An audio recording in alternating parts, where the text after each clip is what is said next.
What does that sound, you ask? From the #1 station, you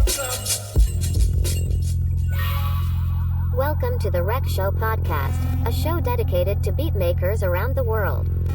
Kick back, relax with the host Gold in mind.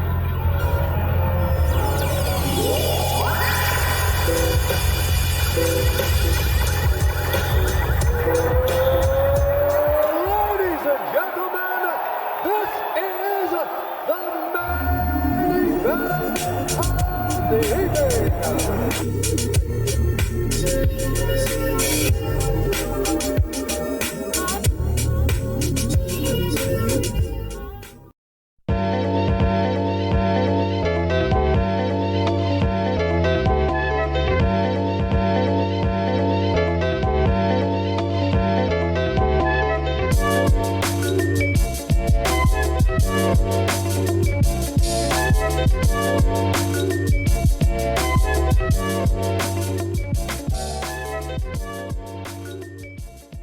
What's good, everybody? What's good? I hope everybody is counting their blessings and not their problems. Yo, that's how we starting off the show. Welcome to episode 101. Yeah. Yo, this is Trail Mix from the Knx Mix by Knxwledge, man. One of my FABC Austin, Texas brothers. Check it out, man. That's the intro track. Click on the link in the description of the show. You're doing some amazing things. Music is out of this world, man. But we'll be back. Peace and love, yo. Yeah.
Check 1 2. Peace and love, everybody. Golden Mind here for the Rec Show podcast.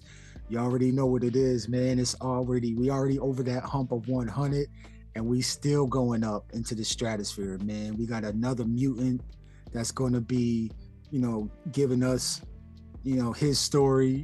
What he's about. The beats I've been listening to is crazy. But before we get to this interview, let me go back, man. Episode 100.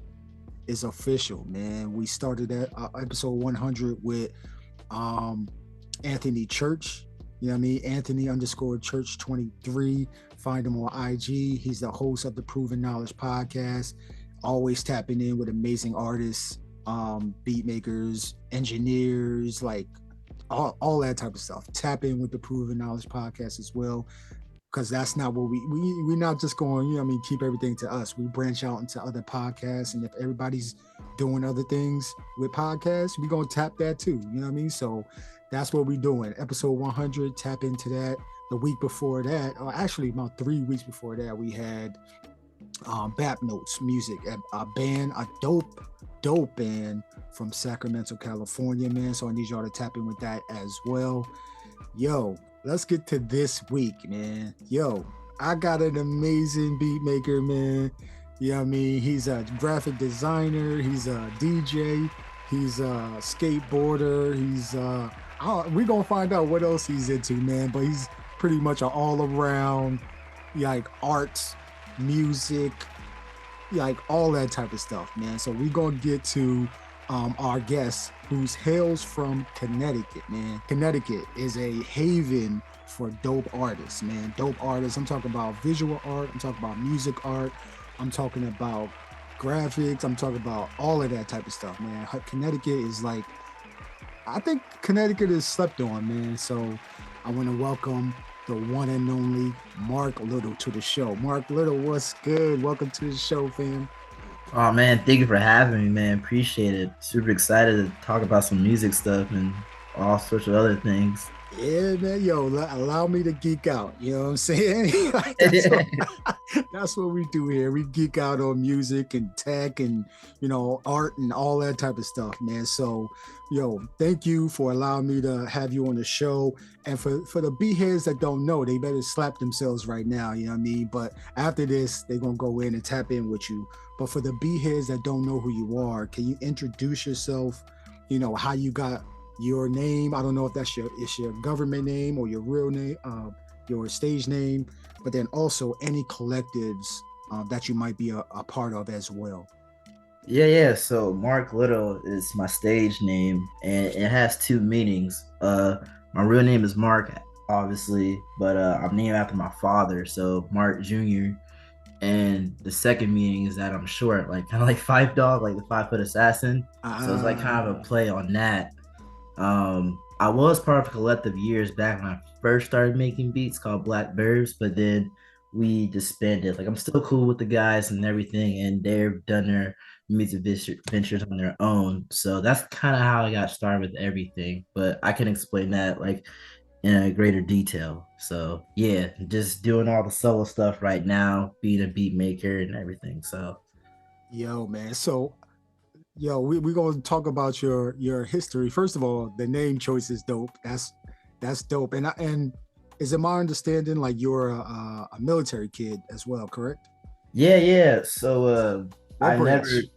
never Navy. So my pops was in the Navy for about 30 years. So Oh wow. literally like my entire life, that's all I knew. So I didn't stay in Connecticut when I was born. I lived all over the world. So I was born in Florida, and then I lived in Washington State, Georgia.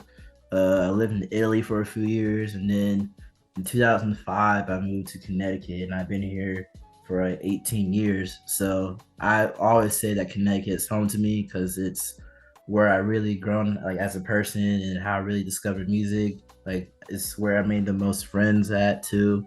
So I went from here to elementary to college and now working in Connecticut. So yeah, I call Connecticut home. People like to bash on it sometimes because there's nothing to do. There's lots of things to do. I think, like I said, Connecticut gets overlooked because it's between New York and Boston, which you have two major cities, obviously. So Connecticut doesn't get a shine, but Connecticut is really beautiful, man. There's a lot of amazing things that be coming out here. So I'm always gonna rep CT no matter what. Amazing, man. Yo, first of all, thank you for serving, because it's not just the military member that serves, it's the dependents as well, man. So me being a Air Force vet, man, I appreciate the children, man, that go through all of that. They go through it too, man, moving from place to place, school to school, got to start all over, man. So yeah, thank you, man. So yo, and thank you, pops, man, for serving 30 years in the Navy. Sheesh. yeah, long time. Yeah, just something he did after college. He just felt like it was just his calling, and man, just super blessed because even though we moved around a lot and stuff, but I was so exposed to so many different cultures and different ethnic backgrounds and stuff. It definitely shaped me who I am. So I'm super grateful for that. Not a lot of people are able to experience that. So I think if I didn't have that, I wouldn't be the person who I am today for sure. So right. Yeah. If you don't mind me asking, like, what countries were you able to experience during that time period? Italy. It was Italy. I moved there in 2003. So that's the funny thing is that's the same year when I really got into skating as well. I got my first skateboard around that time, and that's when like everything kind of started to trickle down with like this musical journey that I'm still a part of now. So those are like the origins from that. And wow, like Italy was just it was beautiful, man. Like I still remember it like to this day. Just beautiful weather, like small island, but it was amazing. Like I was able to go to Germany for a little bit and visit Rome. Like it was great. I want to go back to see like where I live, how it looks now and stuff. But you know how it is, life gets busy. So Yeah, man. Yo, and for my listeners, man, all the mutants that listen to the show, man, listen, travel around the world, man. The world is so much bigger than just the United States of America, yo. Trust me. definitely. Man. So, I did. That's the only place I didn't go, and I wanted to go to. It was to Italy, but they got nukes up there. I ain't messing with them. so, but yeah, man. So, okay. Well, speaking of how your music journey, man, how did you even get into creating music and making beats, and then even starting to perform it as well? Wow. So yeah, we're gonna go all the way back. Yeah. So so when I lived in Washington State at the time, I was about 4 or 5 years old, and my father has a really good friend in Oregon, so we did like a weekend trip or whatever, and he had an older daughter that was into like music, video games, and all types of stuff, and she had a PlayStation 1, and she puts this one game in, and it was a Tony Hawk Pro Skater. So that was like the first time I saw skateboarding and everything. But not only that, with the game's also notorious for its soundtrack and stuff. So when I first heard the music, I was like, "Whoa, this is crazy!" I didn't know what it was. All I know is it was really cool. And then I moved to Georgia in 2001, so I was around 6, so like a year or two later, and I got the game. I got Tony Hawk Pro Skater 1 and Pro Skater 2. Meanwhile, like my parents, they would play all different types of music around the house, especially with R&B and jazz and rap. So I'm getting feeded all different types of music from my parents. And then playing the game more, I'm discovering more music. So I'm learning about different genres like rock, punk, hip hop, dance, you name it. So everything. And then that's kind of when I really got inclined with music. And then in 2003, I moved to Italy, like I mentioned before. And then that's when I really started to skate. So with skateboarding, you have skateboarding videos and they have soundtracks, obviously. Yeah. So I was getting discovered with all these different types of music. So I was learning about Madlib, Looppack, MF Doom, like a bunch of rappers and producers that are obviously very impactful in all these different types of music, like De La Soul, Tribe. So from early on, I was getting a sense of like, whoa, this stuff is dope. But I didn't know who it was at the time. I just knew that it sounded really good. So years goes by, and I'm in middle school and whatnot, and I'm starting to get into hip hop more. And my pops, he's teaching me like the greats like Rakim and Nas and Jay-Z and DMX. And I was always the type of kid, whenever I got into something, I like to learn the history of it. So I was like, I need to find out like how rap got to how it was at that time. So you gotta imagine 2006, 2007, it was a ringtone era. So you had like Laffy Taffy, Soldier Yeah. Boy, like all that stuff. And I'm a kid, I'm 11 and 12, so I like that stuff. So, and at the same time, you had Kanye and Lil Wayne was doing his thing at the time. So a lot was going on. But through learning about hip hop, I started learning about Common, Mos Def, Tribe, Madlib, Doom, Dilla. And when I learned about Dilla, Doom, and Madlib, like the three gods basically, it blew my mind because I never heard music like that before, especially how it was sampled and the different sounds that they would use and how they would rap and how creative they were. It was mind-boggling. Something like clicked in my head, like, yo, this is the illest thing I ever heard in my entire life. And then I heard DJ Premier and Pete Rock, and I was just mesmerized by it because I was like, whoa, like how come no one be talking about this or whatever? And I realized it's such a cult following or whatever that people really hone that type of rap down. So I was more so into production than the raps. I love how the sample sound and the instrumentation and everything. So I was like, dang, how did he do that? Me being a nerd, obviously, started searching more, started learning that these producers would have beat machines or make their beats on the computer, and just learning about like the SP and like the MPC 3000, just geeking out like, wow, like they're able to make all this stuff on this big machine, you know? So eighth grade that summer, I got FL Studios Fruity Loops, which I still use to this day. Shout out to FL gang. Yes. That's the thing right there. So I started learning on Fruity Loops, and obviously you got to learn how, you know, to make beats and stuff. So for a long time I was learning how to make beats, but I didn't really tell a lot of people. I was always the type of kid that always kind of kept things kind of to myself and whatnot. So I was learning for a few years, and then in high school I started getting a little bit better, and then I met this group of kids, and then we started like a small collective called Blackbirds. And a really good friend of mine, his name is Tyreek. He also goes by Team Winnie Kid, great producer, great friend.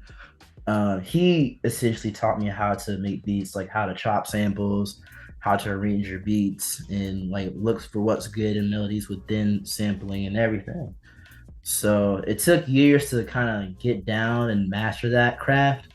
But I would say probably like when I was in college, maybe 2016, 2017. I know I'm like gapping years and stuff. That's when it like really clicked. And the beats that I make now, it just kept progressing more and more and more and more. And it's been like that for the past 5 to 6 years now. And man, what a journey it has been. Of course, I've had my ups and downs and everything, but I would say what really took it over the edge is that after one of my older albums called Alternative Black Boy, which came out in 2019, that's when I started wanting to get the SP404 SX. And I was super inspired by DIBIA E, who's an amazing beat maker and Knxwledge and mind design, and just there's such, and Flying Lotus, and there's such a whole crew of beat makers during that time. Ras G, rest in peace, who used the SP404 for live performances. I was like, dang. I was like, my beats sound like that, but imagine being able to live mix and perform live with that machine. So I remember thinking to myself, like, I'm a broke college student now, but when I have the money, I'm gonna buy it. And it was probably the height of the pandemic when I had the money, when I got it, and that literally changed everything. Once I got the SP404, I was like, okay, now it's finally time to do what I gotta do. In the past 3.5 years, it's been an amazing journey, being able to perform all over New England, in New York and everything. Like, wow, it's speechless. I don't have words for it. So yeah, that's basically my musical journey. I know that was such like random time gaps and stuff, but that's like good. that's what I displayed it. Yeah, you good, man. Yo, listen. So that was your when you got the SP44 SX, right? That was your level up moment. Pretty much, yeah. What is it about the SP that, it seems like once a beat maker, music producer, composer gets that tool, it's like another level up, man. What is it about it? Because I feel the same way about my SP. I never dealt with an SP before until last year, actually. Oh wow, that's awesome. Yeah, man. I don't know, man. It's just one of those things where like the rawness and the creativity of this, of what you can do with the SP is just amazing. Like I made some beats obviously off the SP404, but just the different effects you could control, the way you can transition to your other beats playing live, and then also people's reaction when you play those live beats. People are always like, "Yo, like, how do you do that? Like, you don't have no screen or nothing like that. Like, you're just basically just off by ear. Like, yeah, it's practice. You gotta learn how to understand it. It's kind of like old school DJing, but I don't know. Something about that machine is just I don't know. It's just hard to explain. It's just amazing. Um, I just knew that if I was gonna go in the direction that I wanted to be, I knew that getting an SP would help a lot, and it's been helping seriously. Like I don't think if I didn't get an SP, I would not be in the position where I'm at now. I think things still could have been working out, but without it, yeah, none of this would really transpire and manifest the goals that I wanted to achieve. So, Yo, thank you for persevering through your, what I mean, the down times, because, as creatives, man, we start something and we go full force, full head into it. You know what I mean? We learning about it, we doing it over and over and over again. yeah. And then it's a point to where we like, damn, man, nobody's paying attention. Man, maybe it's me. Maybe it's not that good of of a product, like whether it be music, art, clothing, anything like that. But then there's a point to where you like, you know what? Freak it, man. I don't care, man. I'm just making it for me. You know what I mean? And if the world likes it, they come with me. You know what I'm saying? So, what do you attribute you getting over that hump through the dark times, man? Oh yeah, that's that. I think that's what makes me who I am, honestly. I think just growing up, being in a space where you never really fit in, especially the hobbies that you do, people tend to look at you kind of weird and treat you differently. So I've understood that for a very long time. And especially when you start getting in the musical art scene, it's hard to break that mold because everybody's doing the same thing, what's hot, and when you do something so different, so foreign, people are not gonna get it, and they kind of try to like sun you in a way. And I've been in those experiences where it sucked, it hurts your gut, and it makes you like feel like you want to quit and everything. But you gotta be like, screw that. Like this is who I am. I'm not apologizing who I am. Take it or leave it. If you like it, cool. If you don't, then whatever. You're missing out.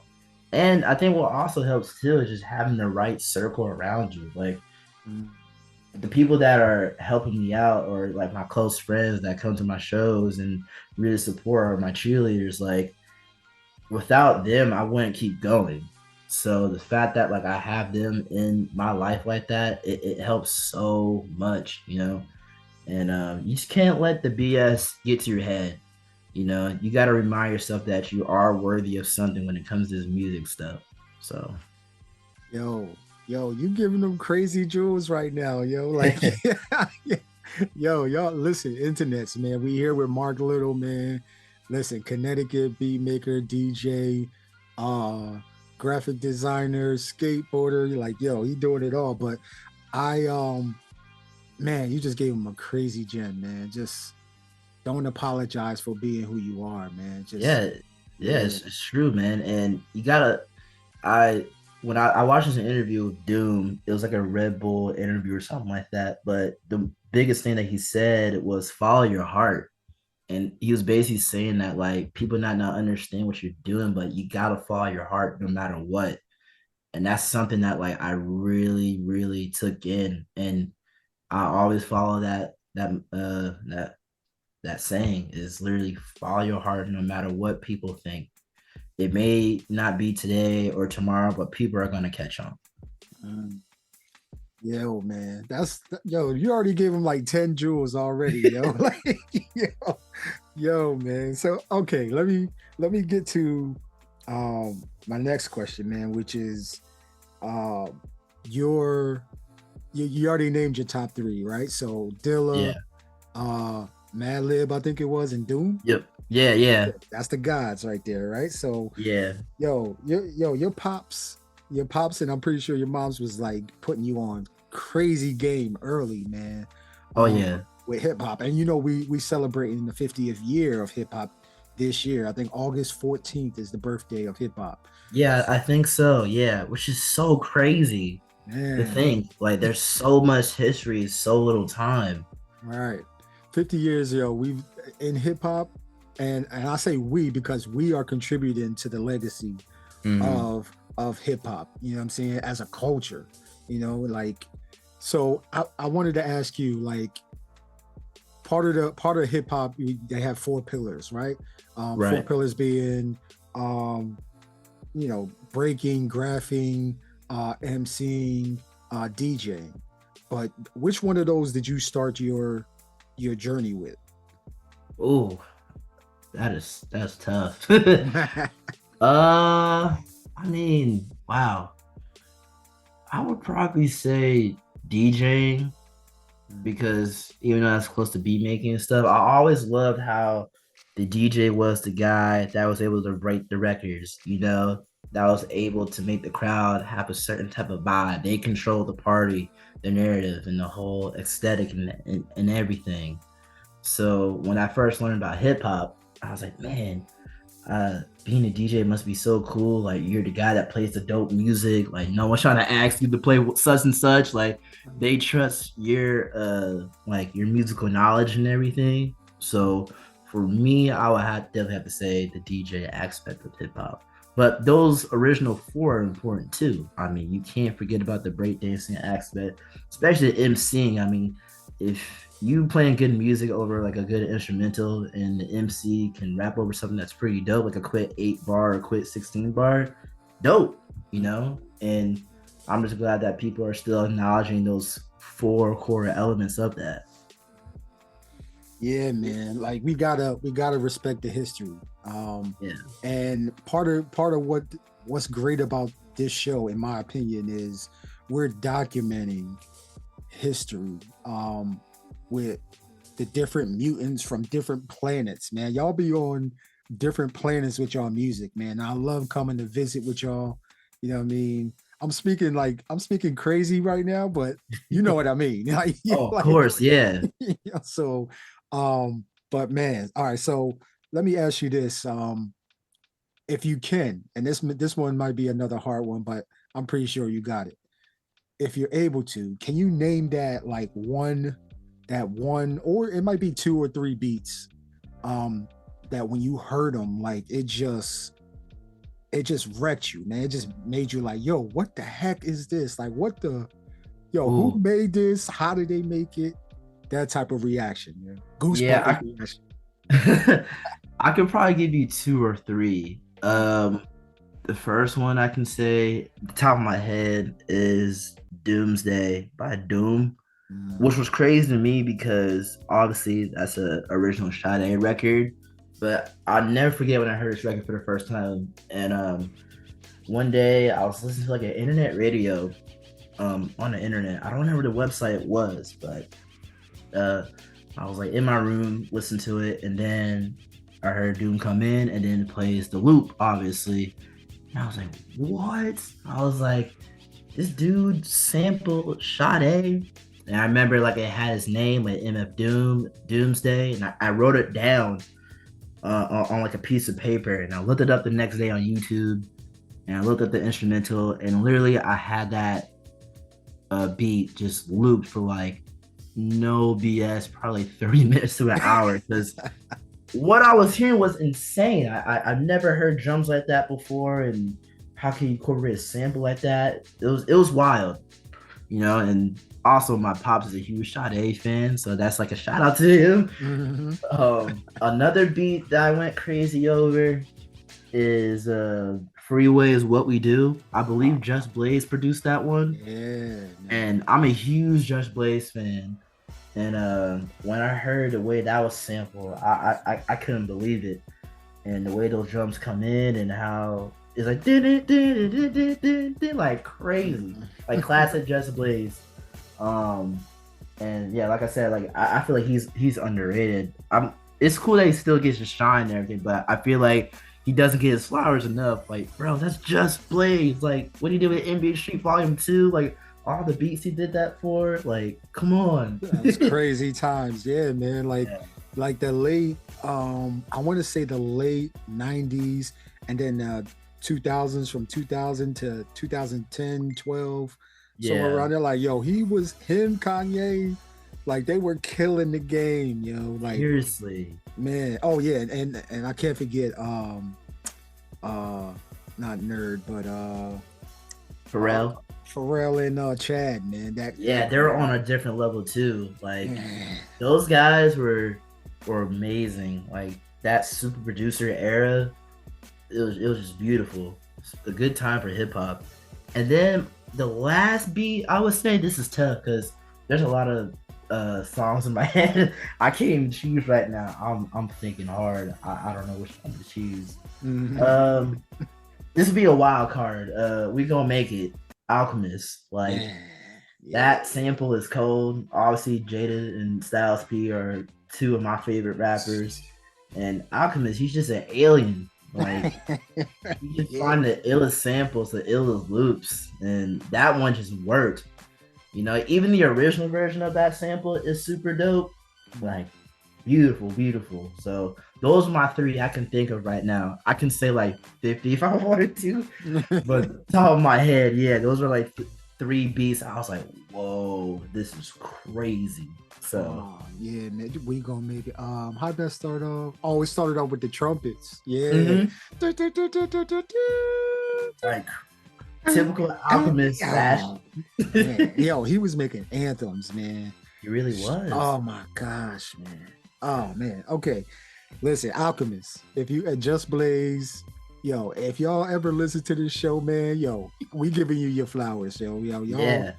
Yo, man, y'all have inspired so many of us to create music, man. Maybe, you know, we kind of copied you a little bit, but then we find our own, you know what I mean, our own little sound that we can do. But yo, from what y'all do and what y'all have done, man, y'all flowers, you know how people be on stage after a play and they throw flowers up there. Like, like that's what we would do, man. Just keep throwing flowers up there, man. Okay, so my next question, man. We already know that you are like 404 beast. You know what I mean? I seen a couple performances that you've done. One recently, man. It was a big stage where you were, man. Was it Scene Sounds Festival? Scene Sound Festival, yeah, that one, man. So what was that festival, first of all? And then what was it like performing there? Oh wow. So Scene Sounds is a yearly festival that's done by my guy named Trey Moore. He's another Connecticut artist, super talented guy. Like I call this dude a Renaissance man because he can just do everything.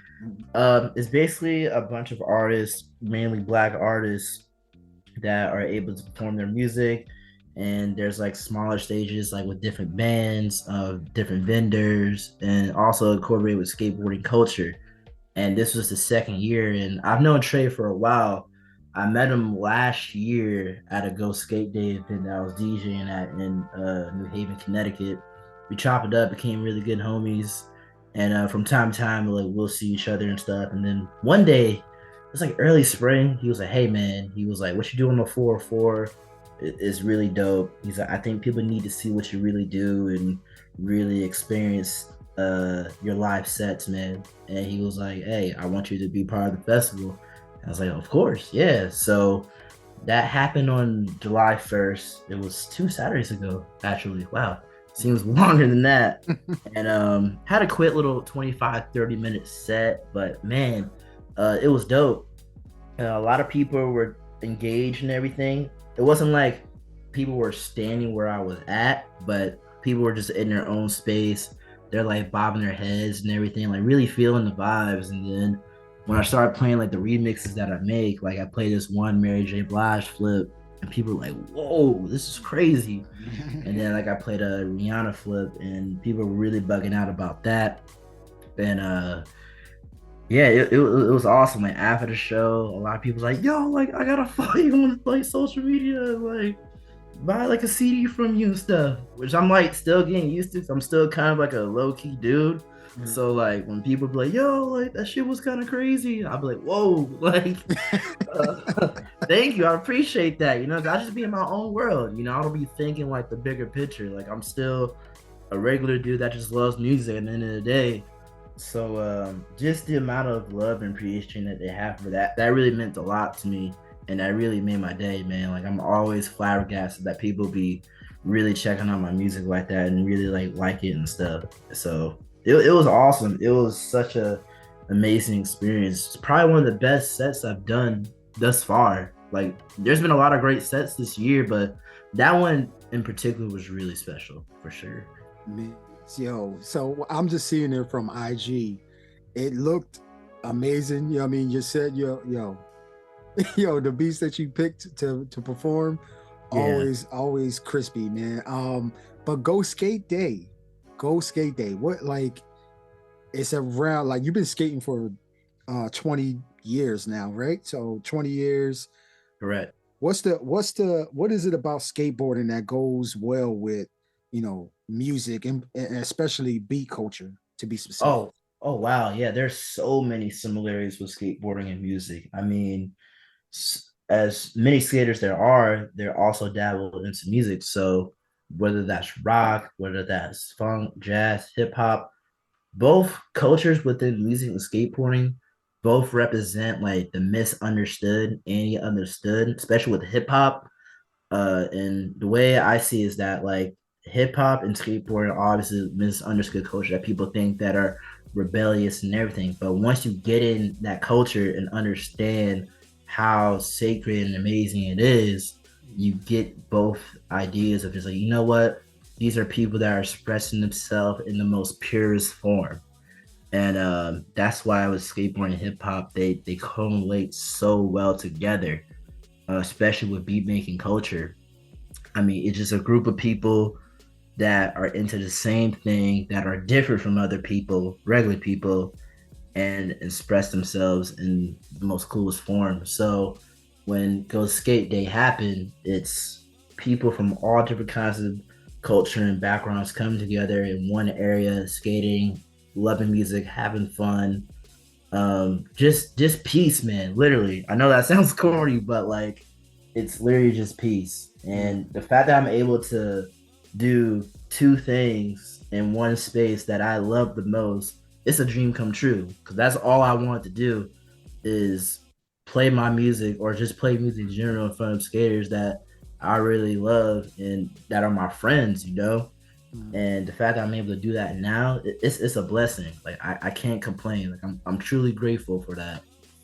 Yo, man, like the simple fact that you found your thing, you know what I mean, and you're able to share that, like that's rich, man. That's wealthy, man. You could, some people go their whole lives and not tap into whatever brings them joy, man. But you found what brings you joy and you stick with it as well, man. Like, is there ever a time where you're like, you know what, man, I don't really care about skateboarding, I don't care about music today, type of thing? I mean, I feel like I go through periods. Maybe when I was younger, I didn't care about skating as much because maybe around my mindset around that time around my life just wasn't the best, But I feel like now, being at the age where I'm at, I'm 27, actually be 28 tomorrow. I'm not scared of shit with my age. Hey, happy birthday, man. Thank you. No, I think now being at the mindset where I'm at right now is the healthiest. Because I think when you first start as a kid, you have kind of the wrong reasons of doing stuff, you know what I mean? Like, like I want to be able to press this person or that person or be cool with this person, that person. It's not pure. You kind of lose that for a little bit. So when you go back to your roots of why you do it and why you love to do it, you have a different perspective and a greater mindset. And now you have this drive to do what you want to do, especially with two cultures that I love. So I feel like not as much, but I think when I was probably 20, 21, it was a certain point where like, yeah, I'm not feeling it. but then I got that spark back. That spark, man. Yeah, keep that spark, man. So, another question before we start talking about your music, man. Yep. That you were featured on Fox 61 News, where you talked about, you know, how rich the art scene is for in Connecticut. But for people that don't know, like, can you describe or paint a picture like what that is like in Connecticut for, you know, anybody that may not have never been there, or even some New Yorkers, some Bostonites, some New Jerseyans that have, it's literally right up the road, but they've never been there, yo. Yeah. People always overlook as Connecticut, like I mentioned before earlier, where it's a small state, like it only has Hartford, like it's only known for being wealthy and stuff. It's kind of true, but there's so many creative people here that just want to come together and showcase their art, whether it's music, film, photography, anything. And I feel like it really started, like, probably from my perspective, 2018 and 2019, and I don't know, people it just clicked. Like, hey, we may be a small state, but we got a lot of talented people here. Like, if we just work hard as a collective together, like the whole state, things are possible. I mean, the things that have been achieved with Trey doing the Scene Sounds Music Festival, or my good friend Josh, he has his small shop called Cafe Media, where he showcases clothes and music, anything that's incorporated with pop culture, especially in Connecticut.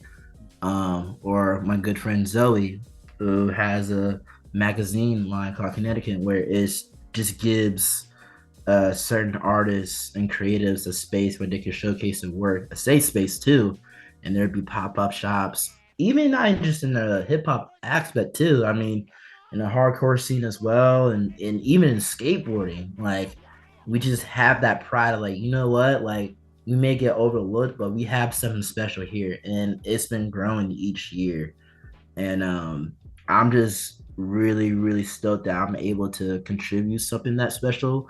You know, I'm just a dude that just love to chop beats, man, and play samples and stuff. And the fact that people are so welcoming of me to be able to contribute for that and stuff, it's cool, because I never thought that it could get to this level right now. So it's a beautiful thing to be like, you know what, I'm part of something that's special. And a lot of people like to leave Connecticut to go to New York or Boston because of bigger opportunities, which is nothing wrong. But it's something about home where you can contribute something and be a part of something. You know, like, I was able to help with that, you know? Mm-hmm. So I think it's that factor, just like we can do our own thing. Like, we don't need to rely on the big cities and stuff. Yeah, man. You know, I when I lived in New Jersey, like, the only time we would go to Connecticut was, there was a church that I was a part of, and they had like different chapters around, you know, like Newark, New Jersey. Mm-hmm. I don't think we ever had one in New York, but it was like Connecticut, Massachusetts. I think we had one in Delaware, North Carolina. Like, it was all over the place, man. But when I seen Connecticut, I was like, yo, it's a different type of air up there. And I was younger when I noticed it, but it's like a different type of air up there. I don't know what it is. It's like, I don't know. I don't know if y'all got a vortex up there or what, but yo, it's crazy, man. Would you feel like the energy is like a lot more prevalent up there? You know what I'm saying? I would say too. It also is kind of hard to explain too, because like you get, I don't know, it's tough to explain. Even someone that's been living here for 18 years, it's just one of those things where it's just like, we're like kind of a hidden gem in a way, you know? So yeah, it's a hard thing to put a thumb on, you know? I got you, man. So let's talk about your music, man. We gotta talk about Sup Dog, the volumes 1, 2, and 3. I first started listening to your music with Alternative Black Boy. Yeah. So, which features some amazing MCs that you got on there, man. Yo, they was killing the beats. But Yeah. yo, can we talk about Alternative Black Boy real quick, man? Because For sure. man, yeah, I know it came out in 2019, which was like was it right before the pandemic? Yeah, right before the pandemic. It came out September 18th of 2019. Right. What's so cool about that album is that it was my second album, but the first album came out on SoundCloud, which is called Dougie World. But Alternative Black Boy was kind of a pivotal point where if you kind of listen, like my sound was slowly changing. It was something when I really aligned to like what I really want to do. So I was in that phase where it was still that Dougie World era, but with Alternative Black Boy, I was starting to get to the pocket where I'm at now. It was just like the early developments of it. So for instance, the track was Skunks. That first track, that second track that I had with him, like you could kind of hear the pocket that I'm usually into doing now. So for me, it was one of those albums where like, okay, like this is kind of like the last album where I'm still gonna do the earlier Dougie World stuff, but this is the lane I'm about to start going in. And I think one track for me personally that really showcases that was I did a track with Tyler Luke. It was a track called Red Bank. And that was probably one of the songs where I was just like, wow, I was able to sample something that like really special. It was unique, and there's also some use of the SP effects involved with that as well. And that's when I knew like, okay, like this is where I need to go musically. People may not get it at first, which is totally fine. I was totally okay with that. But it was a special time. I think I spent like a year making that album. I like worked on it right after my very first project that I did. And yeah, it was dope. A lot of great MCs from that time too. Yeah, the collective that I was in, the last track called Green Out. That was the club that I was in at the time, and that they barred out and everything. So it was a special time for sure. Yo, man, who Mop Water Midnight Sky? That's a crazy name. Yeah, that's the bro Tyler. Yo, man, that's you know what's funny with him? He's actually the reason why I got an SP. He using the SP as well. He makes beats too. Talented dude, and he was like, yo, he was like, if you get an SP, he was like, this would change everything. I'll never forget, I had a conversation with him, and I was like, man, like, I just want to level up, like how you said. And he was like, bro, he was like, you know, it'd be perfect for you. He was like, SP 404. He was like, cop it. He said, when you have the money, get it. So he was the main factor of that. So I always give him a thank you, like, dude, like, you have no idea how much that changed my life, man, for real. So yeah, that's the bro though. Yo, what's his name? Well, his real name is Tyler Luke, and he's actually the graphic designer as well. And he's done like music festival before too. Like he did his, what was it, Juice Factory 3 in like in our local area last year. That was super successful, and I was able to play some beats for that. And like I met all of his friends and stuff. He's based in New York, so yeah, he still goes up under that name too, Mop Water.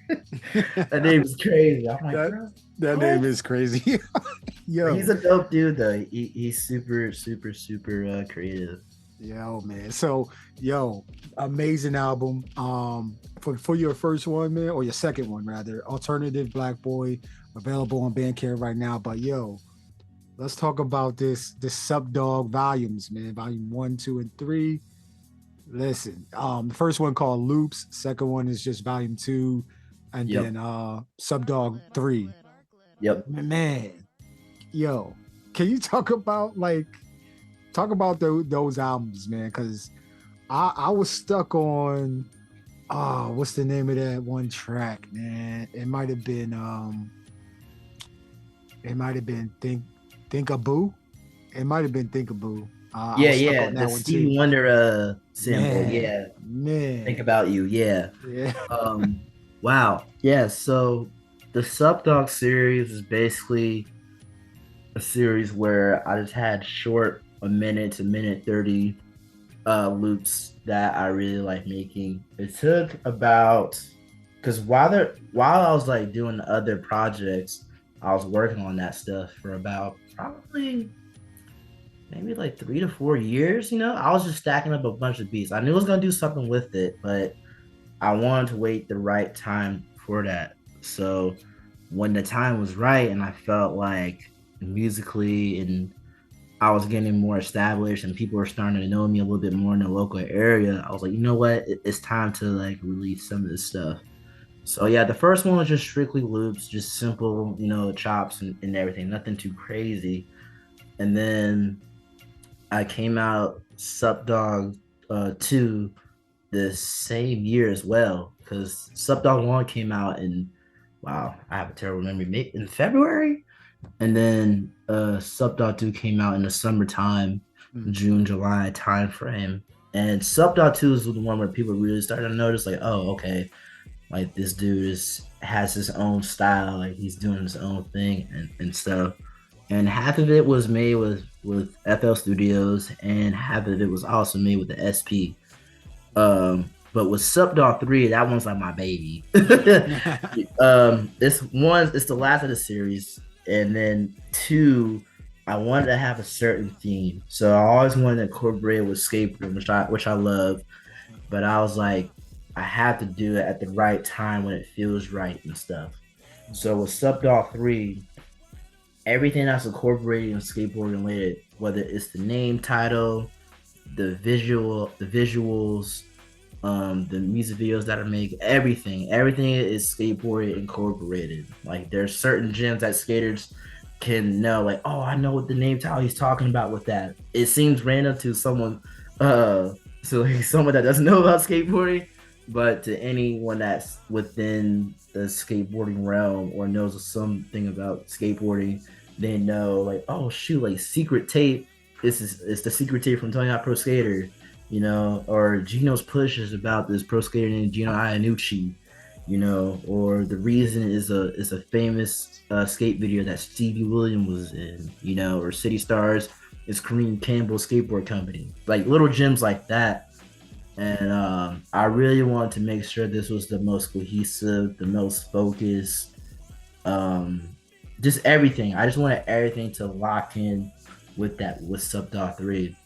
And man, the reception, people were like, what? So I did like a special show for that. I did like a special show at my local skate park at home, and I just played the entire album. And like a bunch of my friends came through, like my family came through. It was special. And then yeah, Subdog 3, like ever since it came out, like the momentum for it is something that I've never seen before. So it's just one of those things, like, holy shoot, like people are really catching on, people are like really liking the album and everything. So yeah, if I had to choose my favorite one, I'm just gonna be biased and say Subdog 3. For sure. You can be biased, yo. That's your babies, man. That's your babies, man. Listen, yo, that album is incredible, man. For the mutants that don't know, for everybody that's listening, man, Subdog 3, I'm gonna link all his whole catalog on Bandcamp inside of the description of the show, man. So all you gotta do is just scroll down while you're listening, and you can see the different links to his social, to MarkLittle social, to everything like that, man, to the music, everything, man. Yo, the kid, like, the kid on Subdog 2, Volume 2, I had that looped while I was like mowing the lawn. That joint, it goes so hard, dog. Like, yo, oh yeah, man. Thank you, man. Appreciate that. Yeah, that one's a sleeper. The funny thing is, that's like a 4-year-old beat. That was originally gonna be on A Turn of Black Boy, but I felt like it didn't fit on the album. So I was like, I'm gonna hold this one off for now. And then when I was curating the soundtrack, not the soundtrack, but the album itself, I was like, bro, like the kid sounds hard. So I just like remixed it, add some new drums and everything, rework on some sampling, chops and stuff. And yeah, that's how it came to be. Man, Your chops, man. Yo, we can't leave out You're a Joke too, man. Cause Yeah, man, that album, man, that's another sleeper, man. Yo, like people need to get they gonna wake up when they hear your music and they be like, yo, You're a Joke, and they listen to the 24 tracks that's on there, all of them just one after the other, man. So dope, man.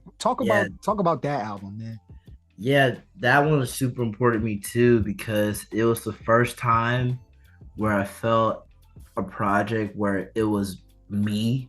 And what I mean by that is that if you listen to like your Eternal Black Boy and other older projects that I've had in the past, I was just kind of just all over the place, you know, not in a bad way, but I felt like I didn't have a certain sound that was like, this is MarkLittle, you know. So for Your Joke, I spent about 3 years making that, and that was one album where I felt like it was kind of fight or flight mode. It was just like a lot of personal things was going on in my life at the time, and the collective I was with at the time, like we disbanded, and there's some stuff going on with that. So I felt like if I'm gonna do this music thing and take it really serious, I need to put a stamp on that album. I made like 5 different versions of it. I have like over 160, 70 beats for it. Wow. Like still in the vault. Yeah, that I was making it be like every day for that album. Because I felt like if this one doesn't do anything, then I don't know.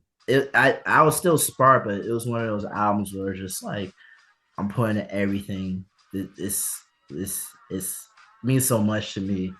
And I was inspired a lot by Knxwledge and Madlib, obviously, but Madlib used to do this series called the Medicine Show. Yeah. And I forget which volume it was, but it was like all his older beats that he had like in the mid to late 90s and early 2000s and stuff. And I was inspired by that, and I was inspired by Knxwledge. I was also inspired by Donuts from Dilla. So it was really, really important for me to hone that in.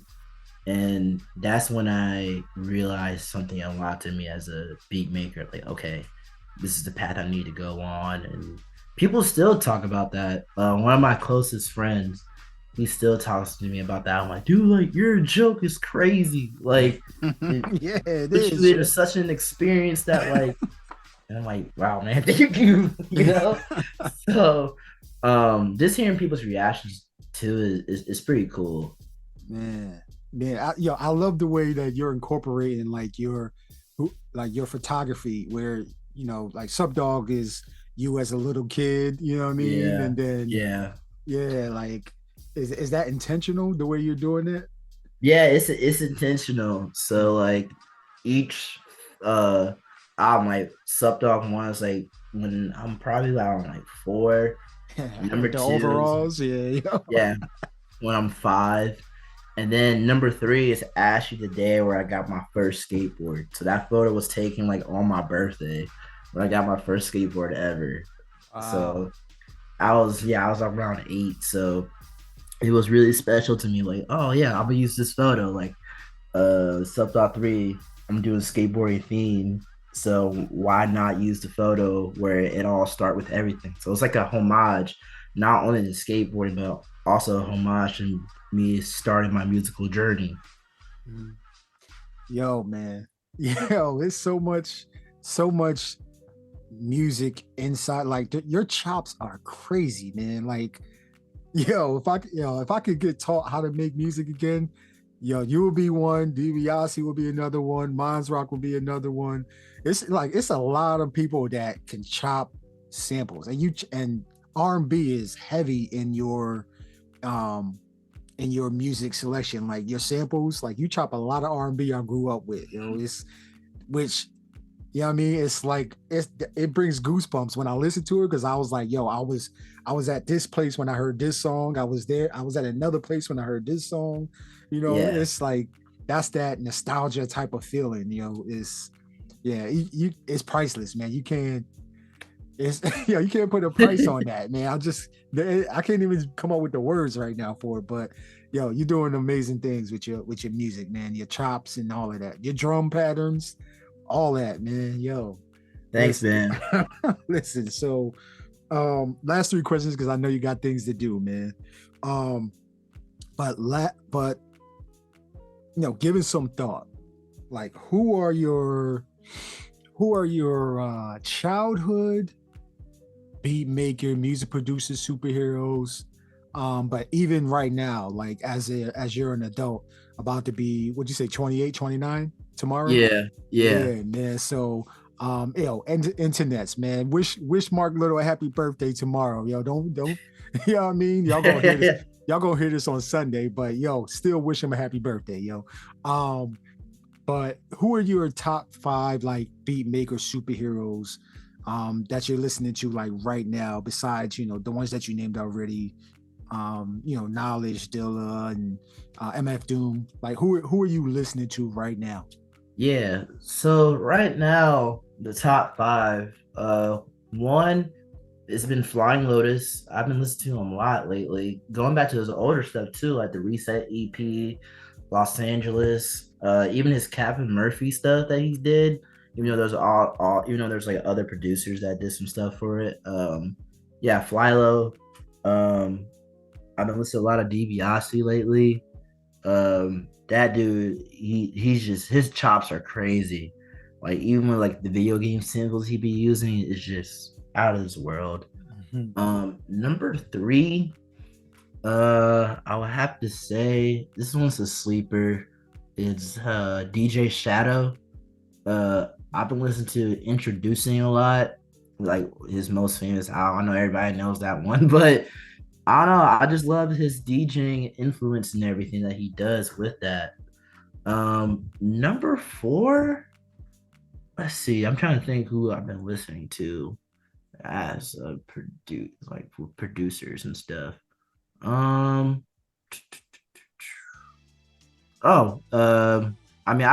put him as a producer. Roy Ayers, he's a big one. Yeah, Roy's always been amazing. And number 5, this is a wild card. I'm just trying to think off the top of my head, like what I've been listening for the past week. Teddy Riley. I mean, the new Jack Swing stuff is pretty awesome. I feel like he doesn't get enough credit, and my dad's also a huge fan of that stuff. And for a bonus one too, just a bonus one, RZA.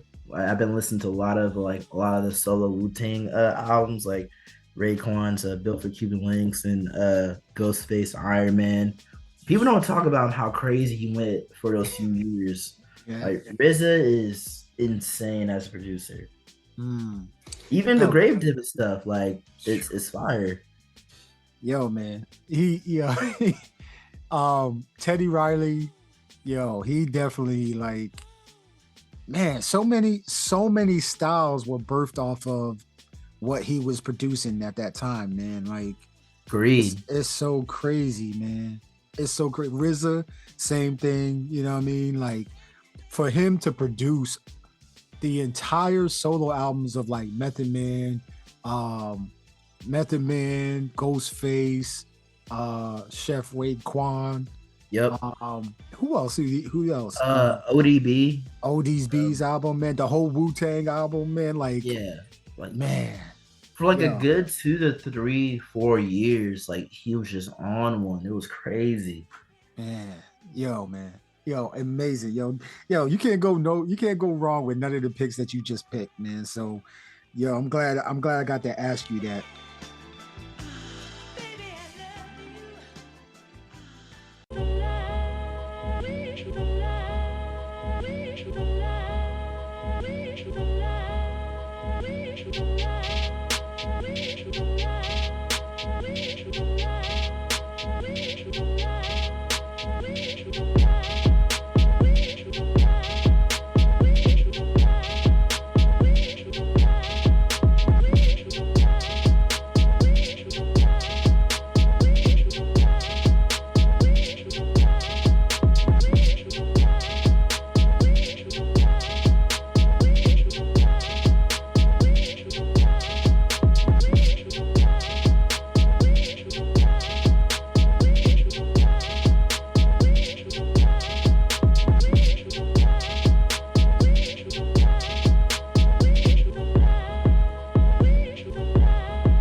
Before, I mean, well, you've been in music for what, 10 years now, maybe 10 I would plus say years. so. Yeah, 10 plus years. Yeah. So, what's the one thing like you wish you knew before you even started creating music? As corny as it sounds, there's no rules. You can progress whenever, how long you can do. You don't have to follow what everybody's doing. I think, yeah, I think for me, like the first 5 years, I was just following like what was the cool thing in my local area, and once I was trying to do that, it didn't feel authentic enough, you know. So once I got locked in with the collective I was with at the time, and they told me like, yo, if you just do your own thing, like it'll go way farther. Like people may not get it at first, but it'll work out. And I was like, you sure? But you know, like I said, I was always a kid that didn't really fit in to anything and always did stuff different. So once I started applying that to my music, the world was just mine at that point. So yeah, you're a mutant, man. So mutants stand out from the rest of the normals, yo. You the red kind of mutant, yo. So listen, man. Okay, last question, man. Yep. And for once again, internets, man, MarkLittle, man. So MarkLittle.bandcamp.com. Check out his discography. MarkLittle.wave on Instagram, man. Check out his Instagram. I know you had to start all over, you know, because somebody hacked you, man. So yeah, bummer. Man, yeah, but I still got my fans back, so it's chill though. Okay, good. All right, good. Yeah. They followed you to the new joint. That's a good thing, man. Yeah. You spend time, energy creating this content, and you know, building relationships inside of these platforms, man. For somebody to do that, man, it's like heartbreaking. But I'm glad you got your core back, your core fans back, yo. Right. And some new ones, because I'm a new one. I'm a new fan of you, man. And then the people that listen to this episode, they're gonna be a fan too, man. So just prepare for that. Prepare for the, you know, the fire emojis to come up whenever you post a post a video, all that stuff, man. So for sure. Okay, last question, man. MarkLittle, man. So what should the internets look out for from you and the rest of 2023? You know, how can the internets tap into you and what you're doing? Well, like you said before, my Instagram is marklittle.wave. So this whole summer right now, like I just been doing shows and DJ sets and stuff like that. So I got a bunch of shows coming up in the month of July, and then as far as music, I'll probably be releasing some like remixes, some flips, like once a month. So recently, I just released on my SoundCloud a Mob D flip I just recently dropped. It was oh man, I'm blanking on the original song. That's a shame. But yeah, like each month I'll release some flips, some remixes, some throwaway beats that I've had in the vault on my SoundCloud. As far as working on a new project, there is something brewing, you know, but I don't want to spoil too much, you know what I mean? I kind of want to keep it low key. Okay. I am putting like some final touches on it, but it won't be a while till it's like release. So I am working on some stuff for sure. Working on some stuff with some other artists in my area and people around the country and stuff. So I got some stuff brewing. Okay, I got you. I saw on the TV interview you had a CD of Subdog 3. Do you have like cassettes and CDs?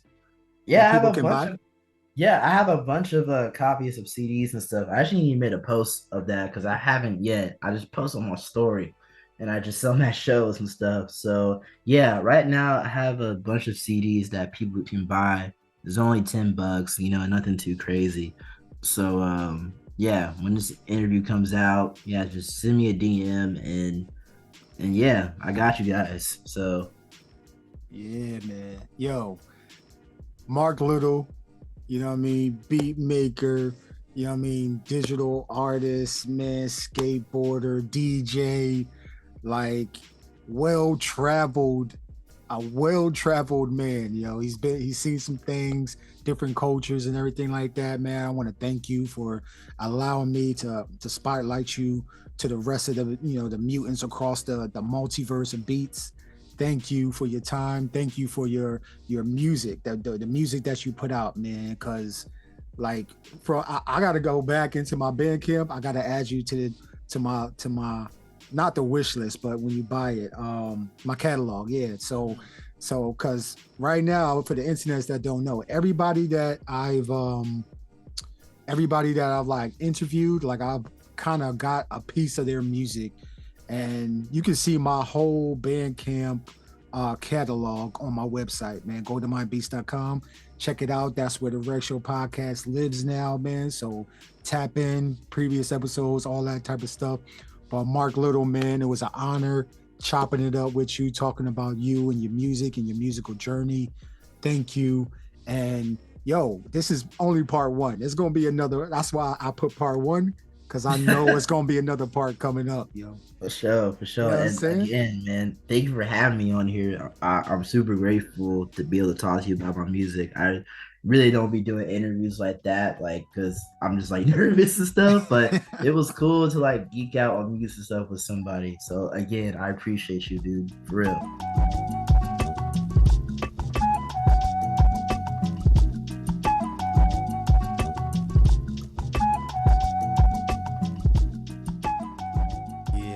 So you listen, that is the show, man. Episode 101. We already into the hundos.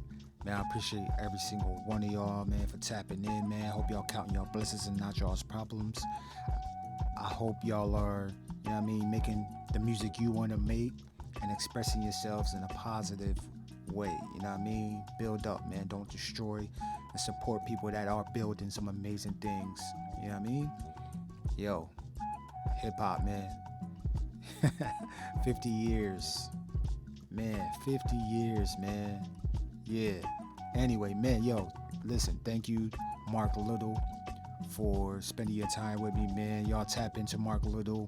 Check out the links in the description of the show. And if you want to support the show, click that support the show link, man. You can support that way, or you can go to mybeats.com and support the show that way. By Venmo. I think I got PayPal. I think I got Cash App in there, man. Any way y'all want to, man. But then also go ahead and rate the show, man. Give it, 1 star if you don't like it, 5 stars if you do like it.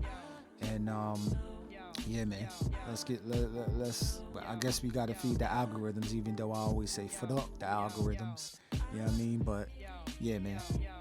That's what we doing, yo. So yeah, until the next one. Some new albums are coming out right now, man. I got this new album called Yikes that's coming out real soon on the website, man. And then I got some hard copies too that I've been creating, man. Thanks to Pressing Matters. We did an amazing show on Friday. Beats and Beers, man, Austin, Texas. Yo, we showed our ASS for real, man. Yo, man. Yo, amazing, man. But yo, y'all tap in with us. Follow on Instagram, follow on Twitter. Go ahead to the website as well and follow that way as well, man. I appreciate you, mutants. Peace and love, yo. Bah, bah, bah, bah.